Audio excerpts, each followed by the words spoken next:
Good morning friends. এখন বাজে সকাল 8টা। আজকের ব্রেকফাস্টে ছিল ভার্মিসেলি আর লাল চা। আজ আমাদের দুপুরে আছে রুই মাছ আর আমুদি মাছ।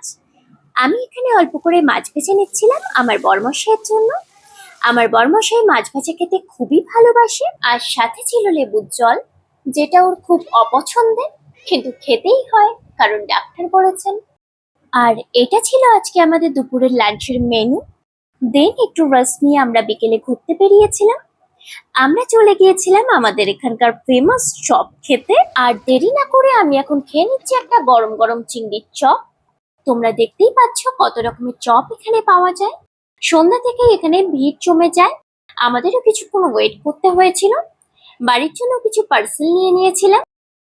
তো আজকের এই ব্লগটা তোমাদের কেমন লাগলো কমেন্টে জানিও। টাটা সবাইকে।